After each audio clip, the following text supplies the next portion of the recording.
Hello and welcome to this video. In this video, I'm going to paint a black cat. Now, the problem with painting a black cat is that there's no definition. So I'm going to have to accentuate the highlights, and you'll see that technique throughout the painting, which all results in your eye being drawn to the steely gaze of the cat. So I just want to take a moment to thank everyone for the number of views and the positive comments I'm getting.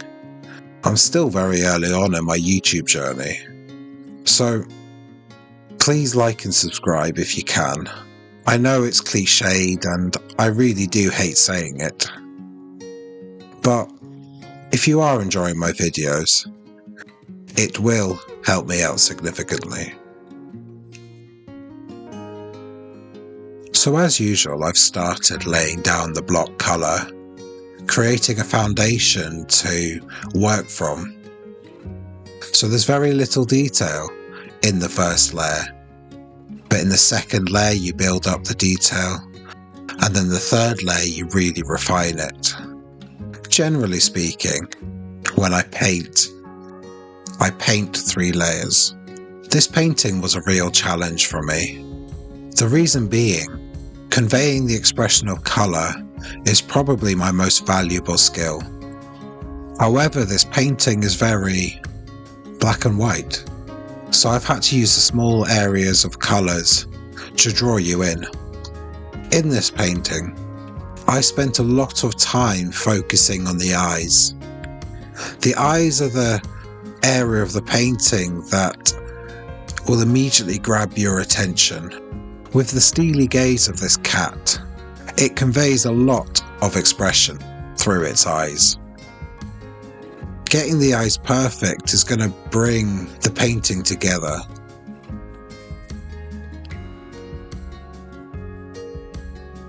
I used the highlights really nicely to create that trademark glassy look, to show that the eyes reflect, I guess, just like cat's eyes. I consider the eyes the most important area of any painting.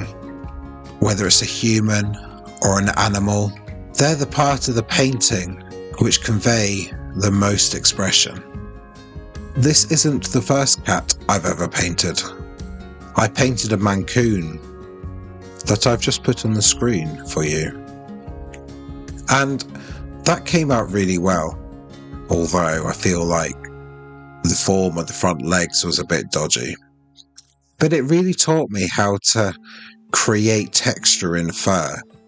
And without that Mancoon, I wouldn't have been able to produce this cat here, with the texture in the fur, using the white colour to really show that the fur is flowing and alive. Painting the Mancoon taught me a new technique of using a white paint pen to get really fine and perfectly placed highlights that are sharp enough for the eye to see the strands of the fur. Let's now discuss the theme of this painting. It's well known that animals are contributors to great mental health. Animals are often used in care homes or schools for special needs to help residents cope with any illnesses they're having, such as dementia. It brings them back to reality. And I can see very close parallels to the quality of animals in your mental health, to this hobby that I've got of painting. It's very therapeutic. It takes you away from the daily life, and it lets you explore something you don't necessarily explore very often. And I think animal therapy and painting probably contribute to the quality of your mental health in a very similar way. I wouldn't necessarily say that I'm a cat or a dog lover. I've got to the part in the painting where I felt I needed to add definition to the black fur. So I'm using some really strong white highlights on top of the fur to really sort of add definition. Like on the paw, I've given it some really bright white outline, just so that you can see exactly the definition of the paw.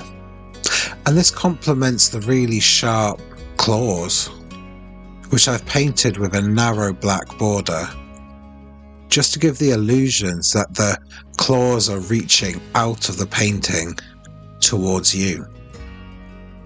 I've now started on the background, and I felt the painting was a little bit too black and white. So I've added this sort of mint green colour between the balustrade posts in the background. I felt the mint green would complement the eyes quite well, and I've already designed the balustrade to sort of point towards the centre of the image to help the eye find the centre point, which is the eyes of the cat. Adding texture to the cat bed was a bit of a challenge, so I'm just layering up using the stabbing motion, going from light to dark this time, and using the dark to show the creases in the blanket.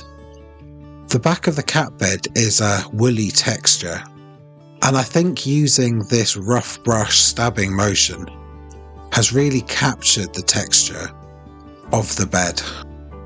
The front of the cat bed is more of a corduroy effect, so using a stabbing motion, I created lines and highlights and creases throughout the bedding to add that texture, to create the depth that is needed, rather than it just being a plain blanket, which wouldn't give the illusion of the depth and the perspective, and the cat hiding behind the cushioned blanket.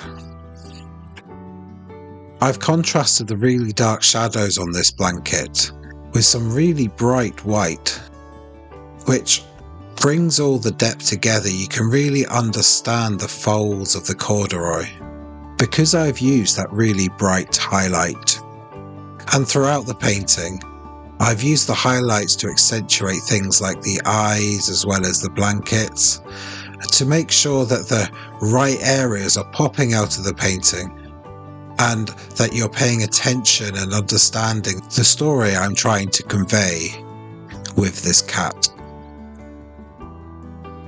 So now you can see the reference image wiping away into the real image of the cat. And the first thing you might notice is the sheer amount of white highlights I've put on this painting to really define the character of the cat compared to the reference image, which was kind of just a ball of black. So if you have enjoyed this video, please do like it and subscribe if you haven't already. It really does help me. Here on screen are another couple of videos that I've created, so feel free to explore my new YouTube channel and understand what I'm all about, because I genuinely think I'm offering something unique. Thank you so much for watching.